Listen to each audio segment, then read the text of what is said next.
Assalamu alaikum. Welcome to Dialogue. I'm Taimur Shamil. The conflict in Nagorno-Karabakh is simmering, and there was this understanding of a ceasefire between Armenia and Azerbaijan. Yesterday, the foreign ministers met in Moscow, and the meeting went on for 10 hours. The great powers, big powers internationally, they have been working for a ceasefire at least between the Armenian and the Azerbaijani forces. But that ceasefire, according to the latest reports, was short-lived, and there are recent reports that the violation is there once again, and the clashes continue till now. Nagorno-Karabakh is an issue that has been there since 1990s after the Soviet Union, and it is very complex and interesting at the same time. It has ethnic dimension to it. Dimension to Soviet Union as well, a post-Soviet Union situation in the Central Asian states. On one side, we see that Russia has a defense pact with the Armenians, but at the same time, it also understands Azerbaijan as a very close ally. Same is the case with Turkey, very close association and alliance with Azerbaijan.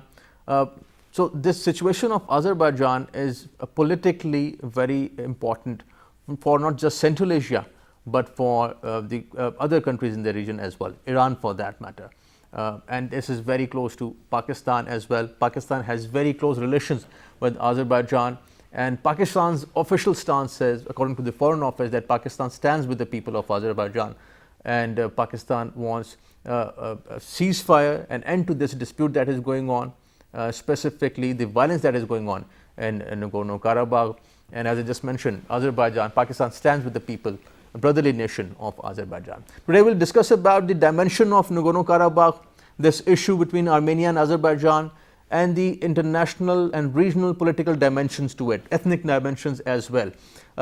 Asia has a dream, Central Asia has a dream, and the dream is of connectivity, of having better economy, connectivity for that matter, but such kind of frozen issues, they are detrimental to the regional peace, they are detrimental to the peace and security of not just Armenia and Azerbaijan, but also the region as well, as I just mentioned. We'll be discussing about this in our show, our special show today. We are joined by Dr. Nazir Mahmood, a renowned expert on foreign policy and on geopolitics. Welcome to the show, Dr. Nazir Mahmood. On Skype, we are joined by Ambassador Asif Durrani, renowned senior diplomat an expert on Pakistan's foreign policy. In the studio, we are joined by Ms. Naila Masood. She's an expert on foreign affairs, and we'll start our discussion on Nagorno-Karabakh. Dr. Nazir, talking about this Karabakh issue, not a new one, since 1990s. Europe has been very interested in it, in Karabakh. US, Russia, France have been working on this, the Minsk group. How do you see this present situation, and how detrimental can this conflict become for the regional peace and stability? Well, first of all, before discussing the present situation, I must clarify two misconceptions that normally people have about this conflict. Number one, this is not Central Asia. If you look at the map, to the right of Caspian Sea is Central Asia, and to the west of Caspian Sea is mostly Caucasus region. Right. There are Caucasus mountains. There is North Caucasus region, which is part of Russia still. South Caucasus, which they call Trans-Caucasia. Now, in that Trans-Caucasia has three countries, Georgia, Armenia, and Azerbaijan. And all three were previously part of the Soviet Union till 1991. So, this is one misconception I would like to clarify. This is not Central Asia, this is Trans-Caucasus. Right. Second misconception is that people think that this started in 1990 or 91 after the collapse of the Soviet Union. This is not the case. I lived in Azerbaijan for some time way back in 1980s, and I know the area pretty well. This problem started when in 1936, according to the new constitution of the Soviet Union, Stalin divided the region. Previously, it was under one administrative unit, which was called Trans-Caucasian Socialist Republic. And Georgia, Armenia, and Azerbaijan, all three were part of one administrative unit. Right. In 1936, they divided it into three, and all these three became three separate administrative units called socialist republics. Right. So, what was the problem which started right then, yeah. not in 1936. So, what was the problem? The problem was that when they created these republics, so to say provinces, you may call, according to our Pakistani terminology, these 3 provinces were created, but within Azerbaijan there was an area which had majority Armenian people, which is good. You know, in many countries you have, even in Pakistan, you have pockets, ethnic pockets living here and there, religious pockets. So, this is not an issue. But it became an issue when people of Nagorno-Karabakh, Nagorno-Karabakh, literal meaning in Russian language, Nagorno-Karabakh is, Nagorno is on the mountain, Karabakh is black garden. So, it's a black garden On the mountain. so to say Kalabagh, you know, just like we have Kalabagh.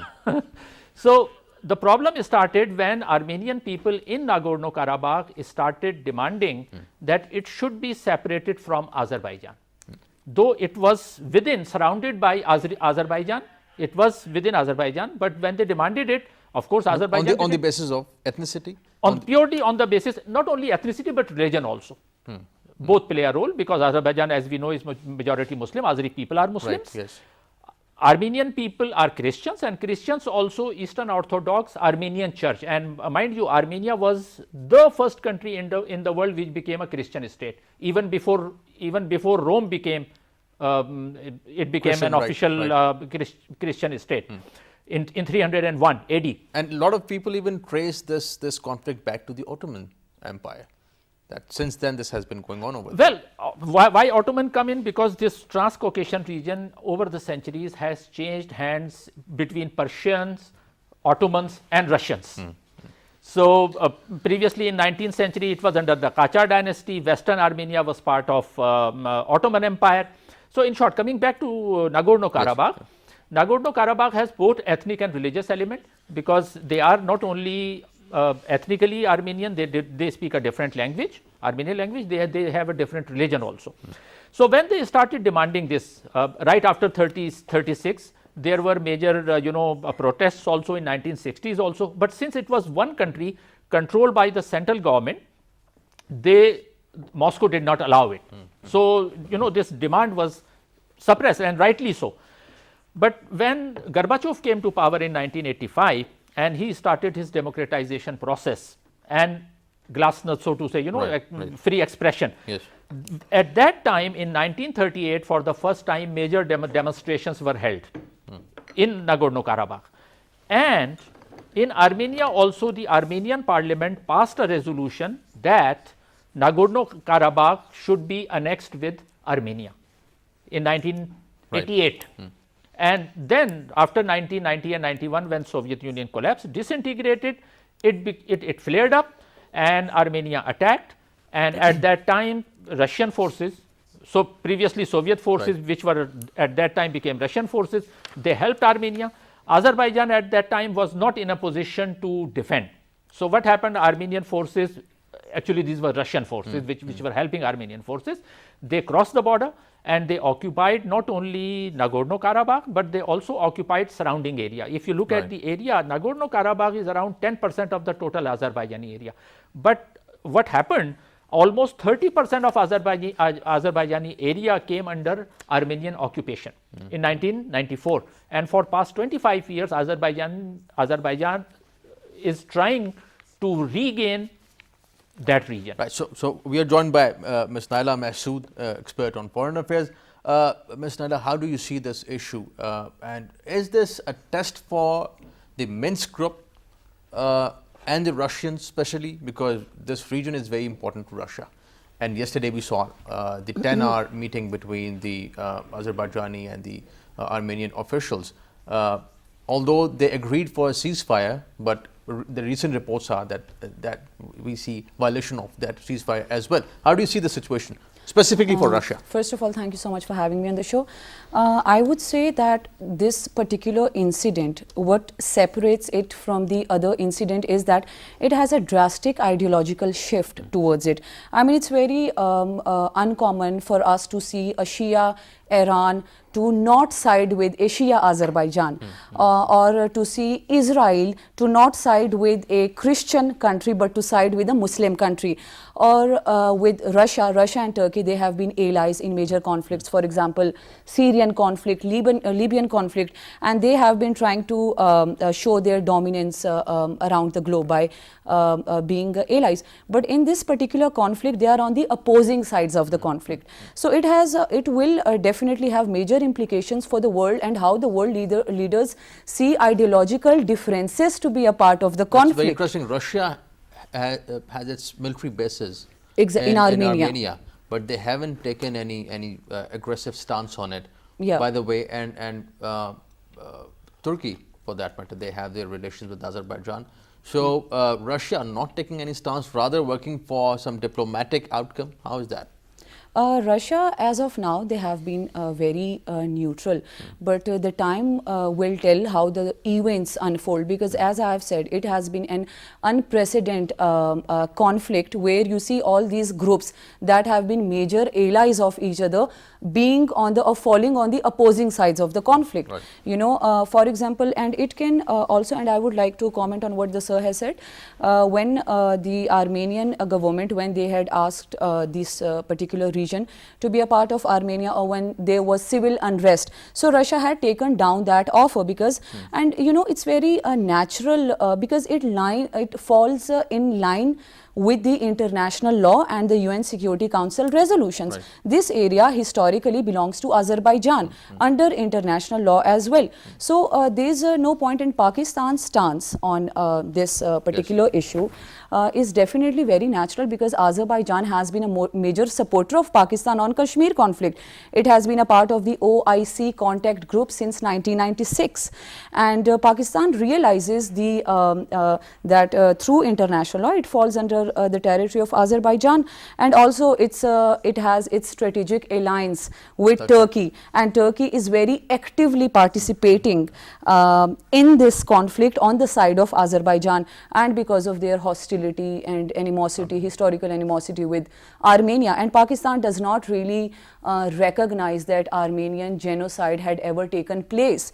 So you know, this event has it's many-folds event, and it's actually a very interesting conflict for even the researchers because of the way it has evolved or it is evolving. Involving many dimensions, ethnic Exactly. and religious and political, all these dimensions.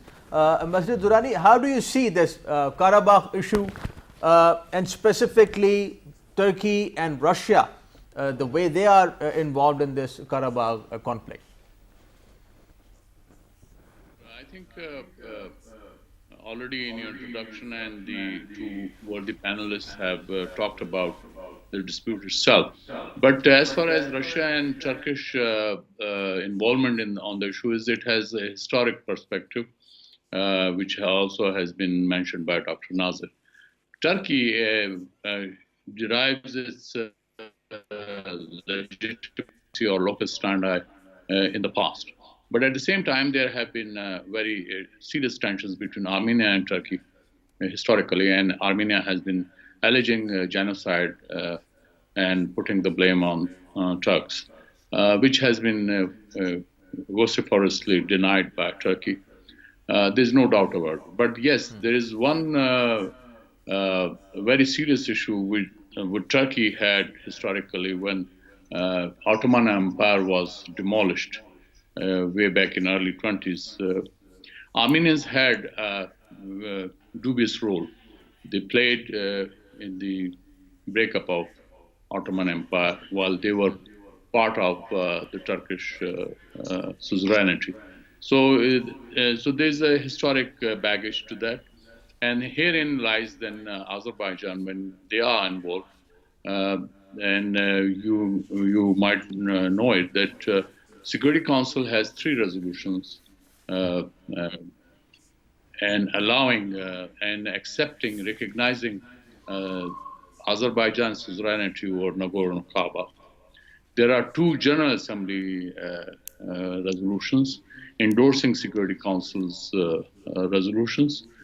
Despite that, it is again because of the sheer force, and at that point of time, Russia, since already their forces are in Armenia, and Azeri forces were quite weak. They historically they were not part of the Soviet military exercise.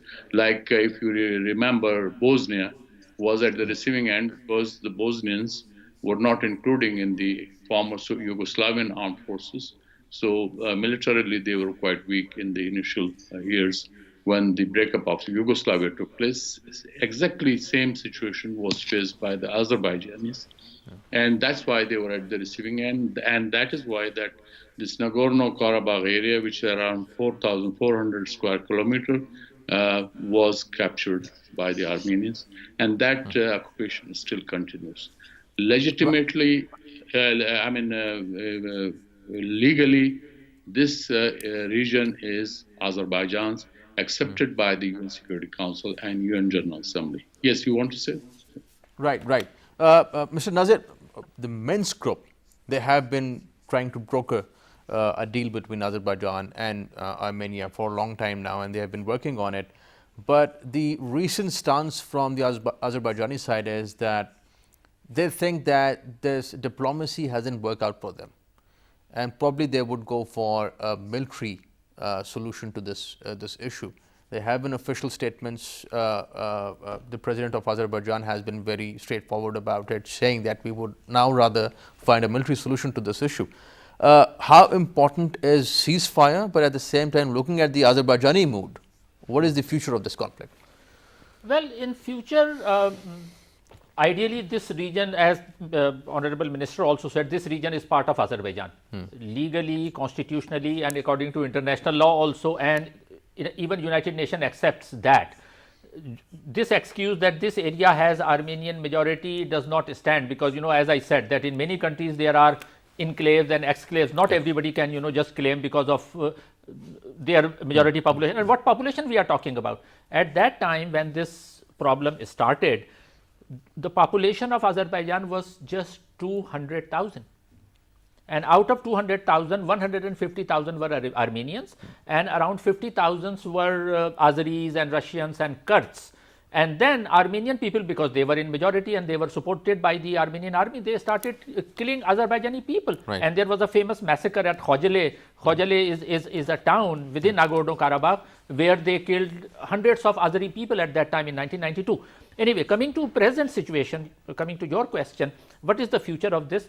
The future is ideally should be straightforward, that this region belongs to Azerbaijan and Azerbaijan should claim its sovereignty there. Now, how will that materialize? That is the question. When this problem started 25 years back and Azerbaijan lost this area, at that time Azerbaijan was a weak country both economically and militarily.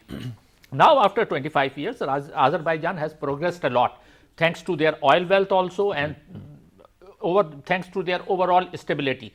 Though one family has ruled there for almost 50 years, this Aliyev family, yes. But thanks to their oil wealth, they have become much stronger now. They are militarily more prepared and diplomatically also more prepared. So they have this newfound strength and confidence in them. So that's why Azerbaijan wants a solution right now. Ideally, it should not be a military solution. Ideally, it should be a diplomatic solution, because as experts we can never support any war anywhere, because we believe in negotiation. So ideally, this region, which has been part of Azerbaijan for centuries, this region should be, without military action, should be given back to Azerbaijan. This is the ideal solution. Right, right. But if that does not happen, what choices Azerbaijan has? Azerbaijan is thinking that if diplomatically this problem was not solved, and international community also did not intervene to help Azerbaijan. Otherwise, they could have intervened and they should have forced Armenia to withdraw forces and give Nagorno-Karabakh back to Azerbaijan. That didn't happen. So that's why probably Azerbaijan is right now thinking that if a diplomatic solution is not possible, they will try to get it militarily, which is not an ideal solution. Right. But probably Azerbaijan also does not have any other. Azerbaijan is in a position to retake it, provided Russia does not support Armenia. If Russia starts supporting Armenia militarily, then it will be difficult for Azerbaijan. But even if that happens, let's assume this situation that Russia, Ms. Naila, supports Armenia, that would cripple the prospects for peace and stability in the region. And Russia would be the last country to want that. You know, any conflict, major conflict in Transcaucasia, or see, this there's could, you know, the oil supply to the nations, other nations. How do you see this? There's a huge possibility of Russia to fall on the side of Armenia, because Russia see Azerbaijan as its major competitor when it comes to energy supply to Europe. So Russia has a lot at stake if it does not support Armenia. I mean, this conflict is very new still, but let's see how it unfolds. I think militarily it should not be solved militarily. There should always be a diplomatic solution to it, because this internationalization of war that we have seen with Syria, with Libya, with Afghanistan, it has no end. It has no bounds. So I think instead of going that way or taking that road, it should be solved diplomatically with countries of the regions, with their that's right, support, but because definitely now there are major powers involved in this conflict. There's Russia, Iran on one side, and opposing Iran, Israel and Turkey on the other side of the conflict, and Pakistan is supporting Turkey's stance. And in fact, there were some speculations, which were in fact just speculations, that Pakistani troops were actually there, that which was denied. that was denied by our foreign ministry. But this internationalization of war should not happen, at least in this region now, because there are major powers You involved. talked about this situation. What I mean to say is that looking from a realist point of view, the situation on the ground would determine the situation on the table, you know. And what would these states have when they talk about peace and stability? What do they have in hand? So if, let's say, Azerbaijan is going for a military solution, probably they would be in a better position to talk diplomatically with Armenia. But I think that would have implications not for the states in that region, but for Pakistan as well.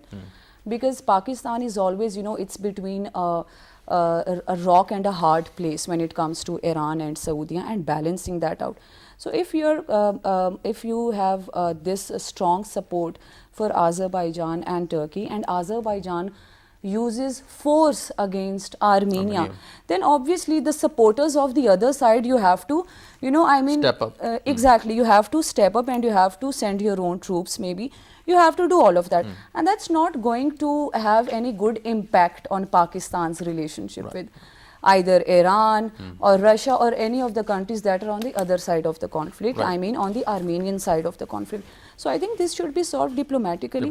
Most of all, use of force will have no end in it, because there are, I'm pointing this out again and again, because major powers are involved in this conflict.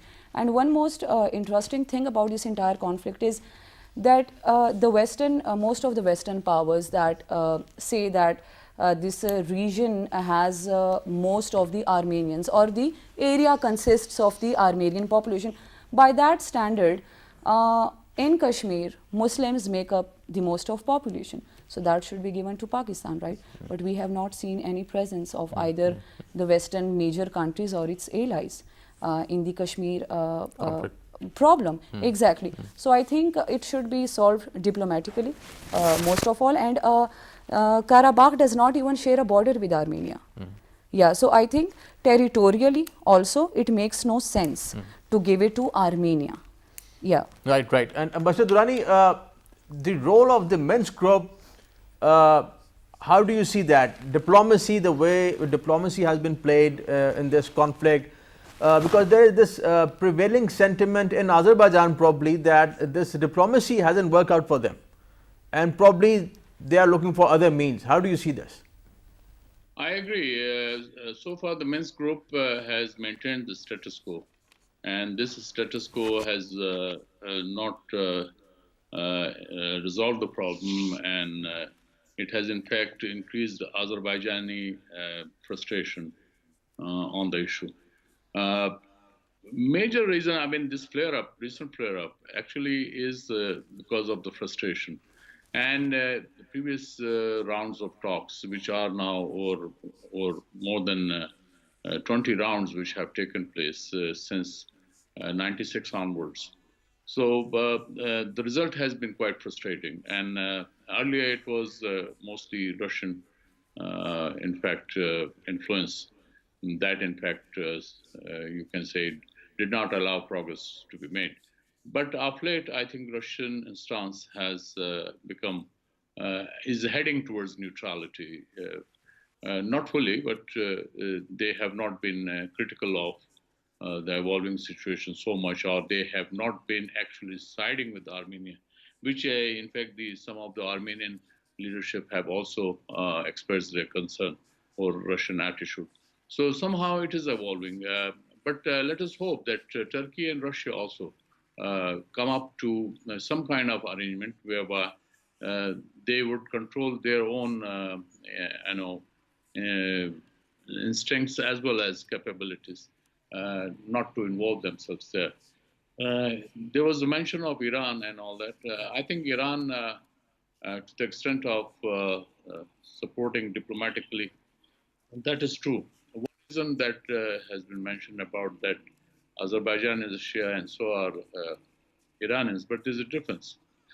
The Iranian system is run by the clergy, and Azerbaijan is purely a secular country, and which is a sort of anathema to Iran, because a secular Azerbaijan does not suit Iran. So that is why, that is the prime reason that would not support that. And initially, when Iran tried to have ingress in Azerbaijan, so that was they were discouraged by the Azerbaijani government. So this is somewhere how. And second is that there are around 24 million Azerbaijanis in Iran. So it makes them a formidable force in case a wave of secularism also creeps into Iran. So there are many complexities involved, so which is why that Iran has been lending support to Armenia on that count. And of course, they also had a competition with Turkey. So in the overall scenario, when you talk about the Minsk group, but more than Minsk, it is actually the immediate neighbors of Armenia and Azerbaijan which are involved, and they have to play a role. But at the same time, when it has got flare-up, so I think it will definitely go to the Security Council.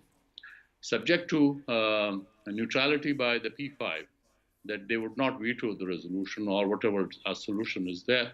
In that case, then I think status quo can be broken.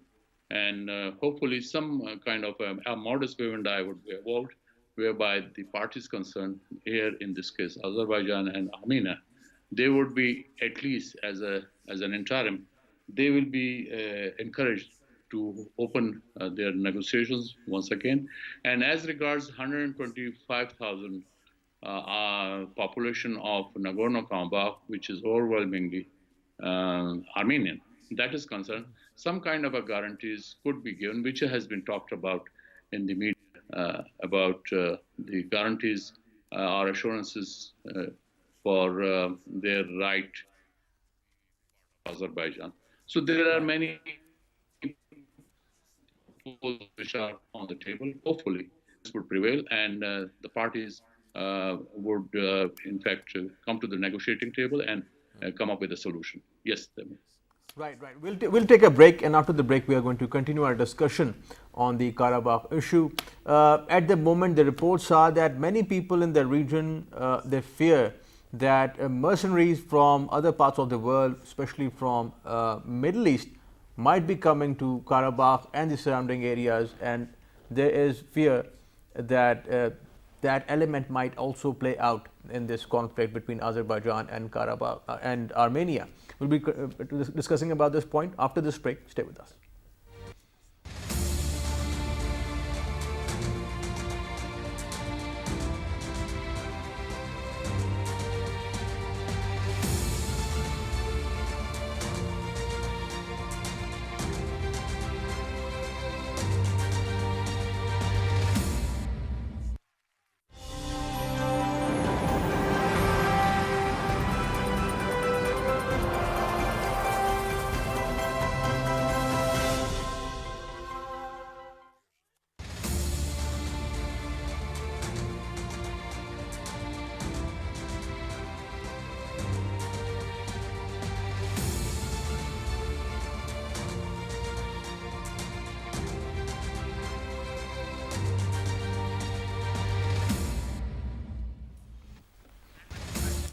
Welcome back. We are discussing Nagorno-Karabakh issue between Armenia and Azerbaijan.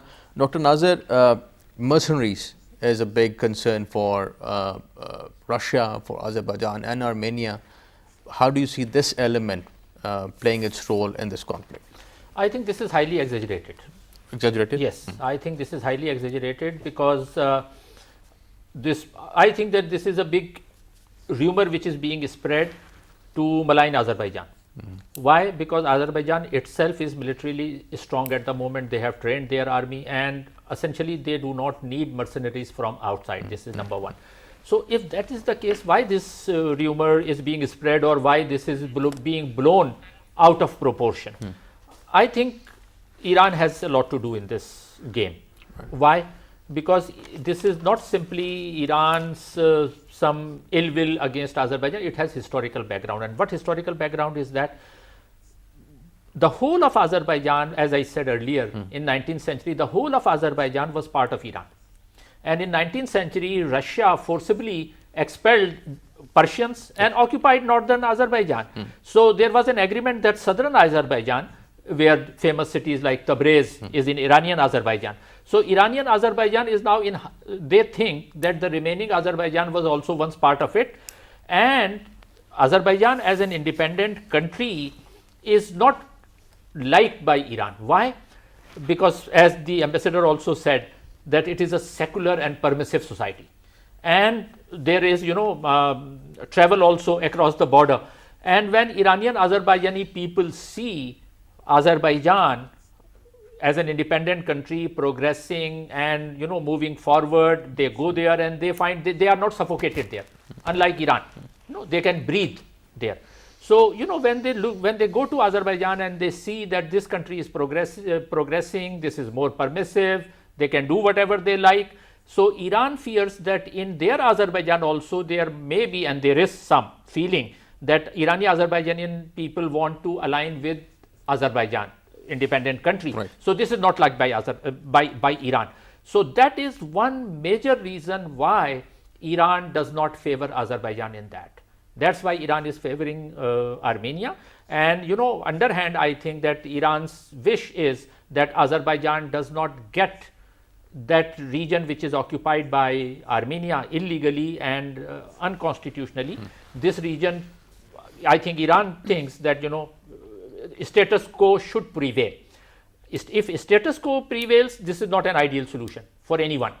What are the solutions there? There are 2 or 3 possible solutions. One possible solution is that status quo remains, which is not in fact a solution, because this area belongs to Azerbaijan. It should be given back to Azerbaijan.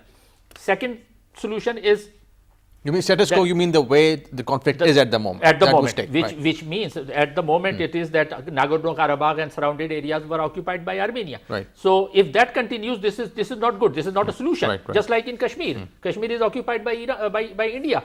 So if status quo continues even for another 70 years, this is not the solution. Okay. So if status quo continues, which Iran wants status quo to continue, Russia wants status quo to continue, Armenia wants status quo to continue. But this is not the solution. Azerbaijan rightly wants a peaceful resolution of this problem. So this is one thing, is status quo. The second solution is that it should be given back to Azerbaijan, and Azerbaijan should commit to regional autonomy for Nagorno-Karabakh. Because if this region comes back to Azerbaijan and Azerbaijan tries to control it centrally without giving any local autonomy to Armenian people, this is also not fair. Because if they have the majority in that area, Nagorno-Karabakh, within the sovereignty of Azerbaijan, they have every right to claim a limited autonomy to some kind of total settlement with the some center. Kind of mutual settlement. Right. I think that is the best solution. That the whole region, which was part of Azerbaijan, should be given back to Azerbaijan, and Azerbaijan should commit that they will not persecute Armenian people. They will grant local autonomy to Armenian people in that region. If Azerbaijan agrees to that, I think Russia and regional powers should agree and a peaceful solution can be found. Right. Ms. Naila, how do you see this situation and Iran's concerns regarding Azerbaijan and Armenia? By the way, we cannot overlook the religious, Iran's religious affiliation with Azerbaijan, the demographics. How do you see that? I mean, Iran, right now, Iran is, for the lack of a better word, Iran is somehow isolated in the world right now. So, I mean, when I say this conflict is still evolving, what I mean is that if you look at Iran, it's a little isolated right now. So, they will look for new alliances, for new partnerships, maybe with Russia, and also, you know, that Israel and Iran, they are hostile towards each other. So, even to counter Israel, maybe they will look for new set of alliances and allies. So, I think this conflict, if it's not resolved right now diplomatically, with mediation, with facilitation, with whatever way, you know, with what is feasible, this is going to, or it has the potential to create groups which we did not see earlier. That's the reason I use the word unprecedented for this I mean, conflict. political blocs, some states Exactly. opposing I mean, the other. you would usually see Russia and Turkey on one side for the past many conflicts, right? And you would usually not see Iran siding with, even, you know, I agree with these two gentlemen that Iran is run by clergy and Azerbaijan is, you know, it's a pretty secularized country. But even then, it doesn't deny the fact that it's still a Shia country, right? Ideologically.